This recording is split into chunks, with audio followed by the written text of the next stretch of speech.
খুবই অল্প সময়ের মধ্যে একই ভিডিওতে থাকছে 2 রকম দুর্দান্ত স্বাদের ডিম পরোটা রেসিপি। কোনো রকম বেলাবেলির ঝামেলা ছাড়াই ঝটপট বানিয়ে ফেলতে পারবেন। আসসালামু আলাইকুম বন্ধুরা, কিচেন বাঙালিয়ানা চ্যানেলে আপনাদের সবাইকে স্বাগত জানাই। সকালের নাস্তায় বা বাচ্চাদের স্কুল টিফিনে কিংবা রাতের ডিনারে ঝটপট বানিয়ে খেতে পারবেন। কোনো রকম সবজি ছাড়াই শুধুমাত্র টমেটো সস দিয়ে খেতে দুর্দান্ত লাগে। তো বন্ধুরা, পরোটাগুলো তৈরি করে নেওয়ার জন্য সবার প্রথমে আমি এখানে 1 কাপ পরিমাণ ময়দা নিয়ে নিচ্ছি।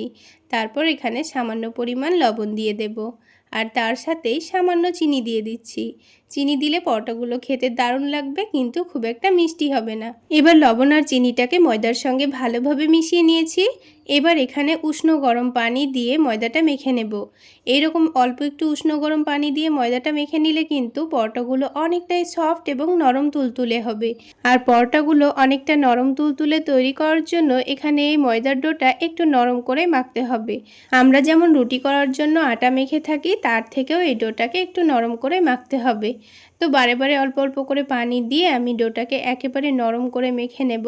তো ডোটা একটু মেখে নেওয়ার পর ওপর থেকে অল্প করে একটু সয়াবিন তেল দিয়ে দিয়েছি। তেলটা দিয়ে আবার একটু ভালো করে মথে নেব। তেলটা যদি শুকনো ময়দার সঙ্গে ভালো করে মাখানো হতো তাহলে পরোটাগুলো অনেকটা ক্রিস্পি হতো। তো ডোটা মেখে নেওয়ার পর এভাবে তেল দিয়ে আবার একটু ভালো করে মাখিয়ে নিলে কিন্তু পরোটাগুলো অনেকটাই নরম তুলতুলে হবে। তো দেখুন, ডোটা আমি একেবারে সফট করে মেখে নিয়েছি। এবার এই ডোটাকে ঢেকে রেখে আমি 30 মিনিটের জন্য রেস্টে রেখে দেব। তো 30 মিনিটের মধ্যে ডোটা এখনকার থেকে অনেকটাই কিন্তু নরম হয়ে যাবে। এদিকে আলাদা একটা ছোট বাটির মধ্যে আমি 4 টেবিল চামচ পরিমাণ সয়াবিন তেল নিয়ে নিয়েছি। আর 4 টেবিল চামচ তেলের মধ্যে আমি এখানে 2 টেবিল চামচ পরিমাণ কর্নফ্লাওয়ার ভালোভাবে মিশিয়ে নিয়েছি।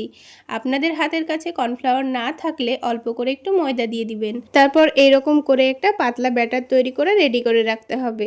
এবার আলাদা একটা প্লেটের মধ্যে আমি একটা ডিম ভেঙে নিচ্ছি। এবার ডিমের মধ্যে সামান্য লবণ দিয়ে ডিমটাকে ভালোভাবে ফেটিয়ে নেব।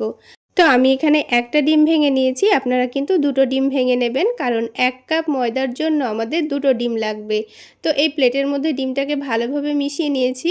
তো প্লেটের মধ্যে অসুবিধা হবে, সেজন্য আলাদা একটা প্লেটের মধ্যে আমি ডিমটাকে নিয়ে নিয়েছি। তারপর তার মধ্যে একটা ডিম ভেঙে নিয়ে আবারও সব কিছু একসঙ্গে ভালোভাবে মিশিয়ে নেব। এখানে আমি ডিমের মধ্যে শুধুমাত্র লবণ ব্যবহার করেছি, তবে আপনারা চাইলে এখানে মরিচের গুঁড়ো, চাট মশলা, পেঁয়াজ কুচি, কাঁচামরিচ কুচি সব কিছু অ্যাড করতে পারেন। তো শুধুমাত্র ডিমটাকে আমি ফেটিয়ে নিয়ে এখন এক সাইডে রেখে দিচ্ছি। এবার এই ডোটাকে আবার একটু ভালো করে মথে নেব। 30 মিনিট পর ডোটা কিন্তু আগের থেকে অনেকটাই নরম হয়ে গেছে, সেটা আপনারা দেখে নিশ্চয়ই বুঝতে পারছেন। তো ডোটাকে আবার একটু ভালো করে মুথে নিয়েছি। তারপর ছোট ছোট করে কয়েকটা লেচি কেটে নিচ্ছি। পরোটাগুলো আপনারা যত বড় করে বানাতে চাচ্ছেন সেই অনুযায়ী লেচিগুলো কেটে নেবেন। তারপর একটা একটা করে লেচি নিয়ে এইভাবে লই তৈরি করে সবগুলো লই রেডি করে নেব। তো যেহেতু আমি ডোটাকে অনেকটাই নরম করে মেখে রেখেছি, তাই এখানে কিন্তু আর বেলাবেলি ঝামেলা রাখছি না। ডোটা খুব সহজে হাত দিয়ে এইভাবে চাপ দিলেই খুব সুন্দরভাবে বড় হয়ে যাবে। তো আপনারা চাইলে বেলেও নিতে পারেন। তো রুটিটা দেখুন অনেকটা বড় এবং পাতলা করে আমি তৈরি করে নিয়েছি। এবার এই রুটির মধ্যেখানে যেই আমি ব্যাটারটা রেডি করে রেখেছিলাম সেটাই 1 চামচ দিয়ে দিচ্ছি। তারপর রুটির চারিদিকে ভালোভাবে মাখিয়ে নেব। এবার অল্প করে একটু শুকনো ময়দা ছড়িয়ে দিচ্ছি, তাহলে পরোটার মধ্যে খুব সুন্দর একটা লেয়ার আসবে। এবার রুটিটাকে এক সাইড ভাঁজ করে নিয়ে আবারও অল্প করে মিশ্রণটা দিয়ে শুকনো ময়দা ছড়িয়ে দিয়েছি। তারপর রুটিটার অপর দিকটা টেনে এনে তার উপরে আবারও ভাঁজ দিয়ে নিয়েছি। ঠিক একইভাবে আবারও মিশ্রণটা দিয়ে অল্প করে একটু ময়দা ছড়িয়ে দেব। তারপর নিচের দিকটা টেনে এনে আবারও ভাঁজ দিয়ে নেব। তো তারপর আবারও অল্প একটু মিশ্রণ দিয়ে অল্প করে একটু ময়দা ছড়িয়ে দেব। তো যেভাবে আমরা চৌকো শেপের পরোটাগুলো তৈরি করার জন্য আমরা রুটি বেলে থাকি, ঠিক সেইভাবে পরোটাটা তৈরি করে নিতে হবে। তো এইভাবে একটু মিশ্রণটা দিয়ে ময়দা ছড়িয়ে দিলে কিন্তু পরোটার মধ্যে অসংখ্য লেয়ার পড়বে। তো একটা কিন্তু আমাদের পরোটার জন্য লেচি তৈরি হয়ে গেল। তো সবগুলো লেচি একইভাবে রেডি করে নিয়েছি। আর প্রথমে যেটা রেডি করে রেখেছিলাম সেটাই প্রথমে আমাদের পরোটাটা তৈরি করে নিতে হবে। আর দেখুন এখন কিন্তু এই লেচিটা আরও অনেকটাই নরম হয়ে গেছে। তো হাত দিয়ে পরোটাটা তৈরি করতে কিন্তু আমাদের খুবই সুবিধা হচ্ছে। তো দেখুন হাত দিয়ে টেনে টেনে অনেকটা পাতলা করে চৌকো শেপের পরোটাটা তৈরি করে নিয়েছি। তো এবার আমাদের পরোটাটাকে ডিমের ব্যাটারে ভালোভাবে ডুবিয়ে নিতে হবে। তো দেখুন ডিমের ব্যাটারের মধ্যে এবার পরোটাটাকে ভালোভাবে ডুবিয়ে নিচ্ছি। তো এখানে একটু প্লেটটা ছড়ানো প্লেট নিতে হবে, যেন এইভাবে পরোটাটাকে ভালোভাবে ডোবানো হয়, কোনো রকম নিচে দিয়ে না পড়ে যায়। তো সেই সুবিধার জন্যই আমি এরকম একটা প্লেটের মধ্যে ডিমটাকে ঢেলে নিয়েছি। এবার পরোটাটা ভেজে নিয়ে আপনাদের দেখিয়ে দিচ্ছি। এবার প্যানের মধ্যে পরিমাণ মতো তেল দিয়ে দিচ্ছি। তেলটা একটু ভালোভাবে গরম করে নিয়ে পরোটাটাকে দিয়ে দিতে হবে। তো পরোটাটা এভাবে তুলে তেলের মধ্যে দেওয়ার কোনো অসুবিধা হবে না, খুব সহজেই পরোটাটা তেলের মধ্যে দেওয়া হয়ে যাবে। তাছাড়া ডিমের ব্যাটারে ডুবিয়ে পরোটাগুলো ভাজলে দেখবেন প্রত্যেকটা পরোটাই কিন্তু ফুলকো তৈরি হবে আর খেতেও দুর্দান্ত লাগবে। এইভাবে একবার ডিম পরোটা বানিয়ে খেয়ে দেখবেন, খেতে দারুণ লাগে। কোনো রকম সবজি করার ঝামেলা ছাড়া পরোটাগুলো আপনারা শুধুমাত্র টমেটো সস দিয়ে খেয়ে নিতে পারবেন। তো পরোটার একদিকটা যখন হালকা হয়ে এসেছে তখন পরোটাটাকে উল্টে দিয়েছি, অপর দিকটাও উল্টে পাল্টে খুব সুন্দর কালার আসা পর্যন্ত ভেজে নেব। আর কিছুক্ষণের মধ্যেই দেখুন পরোটাটা একেবারে ফুলকো তৈরি হয়েছে। তো সবগুলো পরোটাই এইরকমই ফুলকো তৈরি হবে। তো এবার আমি একটা পরোটা তুলে নিচ্ছি। তো ঠিক একইভাবে আরও একটি পরোটা আমি আপনাদের তৈরি করে দেখিয়ে দিচ্ছি। প্রথমে যেটুকু তেল দিয়েছিলাম সেই তেলেই কিন্তু সবগুলো পরোটা ভাজা হয়ে গেছে, আলাদা করে কিন্তু আর তেল দেওয়া লাগেনি। প্রথমের দেওয়া তেলেই কিন্তু সবগুলো পরোটা ভাজা হয়ে গেছে। তো পরোটাটাকে উল্টে পাল্টে একটু সময় নিয়ে ভেজে নিলে দেখবেন খুব সুন্দর ফুলকো তৈরি হচ্ছে।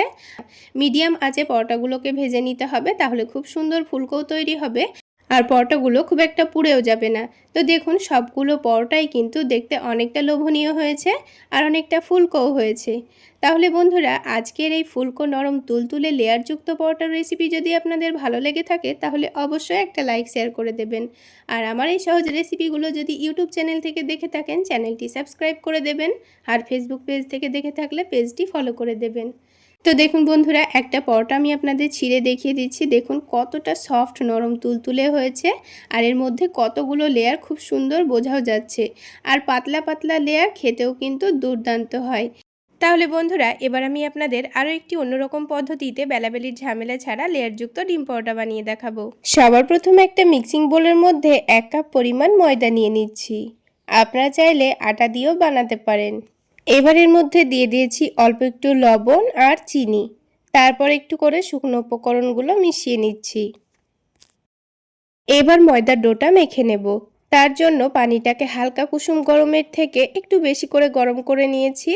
আর একটু উষ্ণ গরমের থেকে বেশি গরম দিয়ে ডোটা মেখে নিলে দেখবেন পরোটাগুলো অনেকটাই সফট নরম তুলতুলে তৈরি হবে। তো ডোটা দেখুন খুব সুন্দর নরম করে মেখে নিয়েছি আর ডোটা কিন্তু হাতের মধ্যে লেগে লেগে আসছে।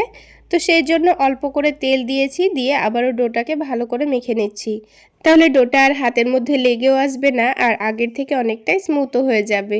এখন ডোটাকে ঢেকে দিয়ে আমি 25 মিনিট মতো রেস্টে রেখে দেব।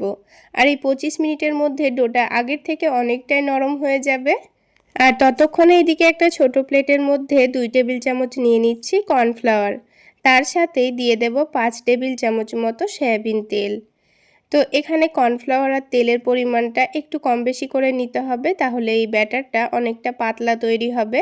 আর এই ব্যাটারটা একটু পাতলা করেই তৈরি করে নেব।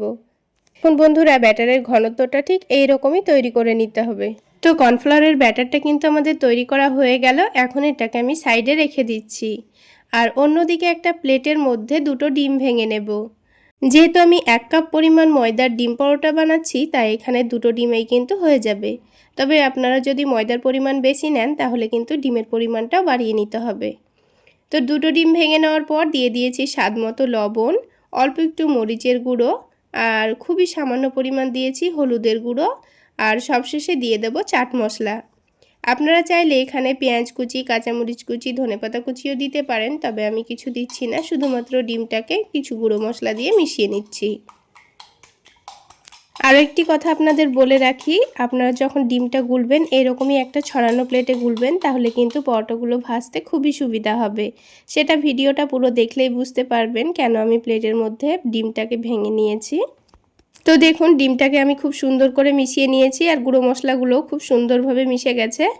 এখন এই ডোটাকে আবার একটু ভালোভাবে মেখে নেব। আর এই ডোটা 25 মিনিট রেস্টে রাখার জন্য কিন্তু আগের থেকে অনেকটাই নরম হয়ে গেছে, আপনারা দেখে নিশ্চয়ই বুঝতে পারছেন। তো এই ডোটাকে আবারও একটু ভালোভাবে মেখে নিতে হবে। অল্প একটু মেখে নিলেই দেখবেন ডোটা আগের থেকে আরও অনেকটাই সফট হয়ে যাবে। এবার যে লইটা আমি প্রথমে তৈরি করে রেখেছিলাম, প্রথমে কিন্তু এটা থেকে রুটিটা তৈরি করে নিতে হবে। তো তার জন্য অল্প করে একটু তেল দিয়ে দিচ্ছি। তেল দিয়ে আমি রুটিটা তৈরি করে নেব। আর যেহেতু লইটা অনেকটাই নরম, তাই হাতের সাহায্যে এভাবে একটু চেপে দিলেই খুব সুন্দরভাবে রুটিটা কিন্তু তৈরি হয়ে যাবে। এবার যে কর্নফ্লাওয়ার তেলের মিশ্রণটা ছিল সেখান থেকে অল্প করে একটু নিয়ে রুটির ওপরে লাগিয়ে দেব। এইভাবে একটু কর্নফ্লাওয়ার তেলের মিশ্রণটা লাগিয়ে দিলে দেখবেন পরোটাগুলো অনেকটাই খাস্তা তৈরি হবে আর ভেতরের লেয়ারটাও কিন্তু খুব সুন্দর খুলে খুলে আসবে। এবার এই রুটির ওপরে অল্প করে একটু শুকনো ময়দা ছড়িয়ে দিয়েছি।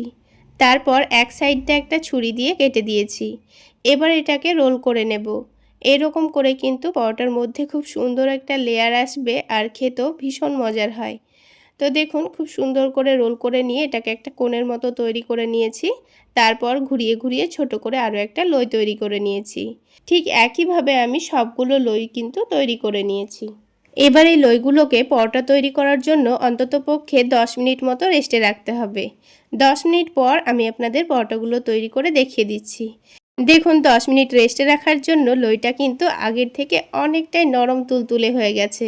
তো এবার আমি এই লইটা থেকে পরোটা তৈরি করে নেব। তার জন্য অল্প করে একটু তেল দিয়ে দিয়েছি। তারপর দেখুন হাতের সাহায্যে খুব সুন্দর করে পরোটাটা আমি তৈরি করে নিচ্ছি। যেহেতু লইটা অনেকটাই নরম তাই পরোটাটা তৈরি করতে কিন্তু একটু অসুবিধা হবে না। তো দেখুন বন্ধুরা কোনো রকম বেলনির সাহায্য ছাড়া কিন্তু হাত দিয়েই পাতলা করে একটা পরোটা আমার তৈরি করা হয়ে গেল। তো পরোটাটা ভেজে নেওয়ার জন্য প্যানের মধ্যে অল্প একটু সয়াবিন তেল দিয়ে দিচ্ছি। আপনারা চাইলে ঘি দিয়েও পরোটাটা ভেজে নিতে পারেন। এবার পরোটাটাকে তুলে নিয়ে যে ডিমটা আমি ফেটিয়ে রেখেছিলাম তার মধ্যে রেখে দেব। তারপর ডিমের ব্যাটারে ভালোভাবে এটাকে ডুবিয়ে নিতে হবে। তো উল্টে পাল্টে কিন্তু আমি খুব সুন্দর করে ডিমের ব্যাটারে ডুবিয়ে নিয়েছি। এখন তেলটা হালকা গরম হয়ে গেছে। এখন ডিম থেকে তুলে নিয়ে এটাকে তেলের মধ্যে দিয়ে দেব। তারপর গ্যাসের ফ্লেমটা মিডিয়ামে রেখে এটার একদিকটা খুব সুন্দর করে ভেজে নেব। যখন একদিকটা ভাজা হয়ে যাবে তখন এটাকে উল্টে দিতে হবে। আর উল্টে দেওয়ার সাথে সাথেই দেখুন পরোটাটা কত সুন্দর ফুলে উঠছে। তাহলে বন্ধুরা আজকের এই ডিম পরোটা রেসিপিটা আপনাদের কেমন লাগলো অবশ্যই কমেন্ট করে জানাবেন। আর ভালো লাগলে একটা লাইক শেয়ার করে দেবেন।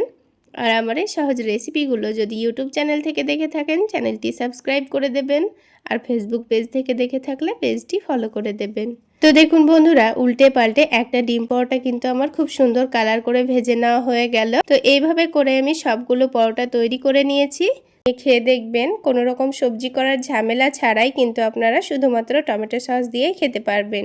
এবার একটা পরোটা আমি আপনাদের ছিঁড়ে ভেতরটা দেখিয়ে দিচ্ছি। তো দেখুন বন্ধুরা পরোটাগুলো কিন্তু একেবারে তুলোর মতো নরম তুলতুলে হয়েছে আর ভেতরে দেখুন কতটা লেয়ারযুক্ত। তো বন্ধুরা আজকে এই পর্যন্তই। সকলে অনেক বেশি ভালো থাকবেন, সুস্থ থাকবেন। দেখা হচ্ছে আবারও একটি নতুন রেসিপি নিয়ে নেক্সট এপিসোডে।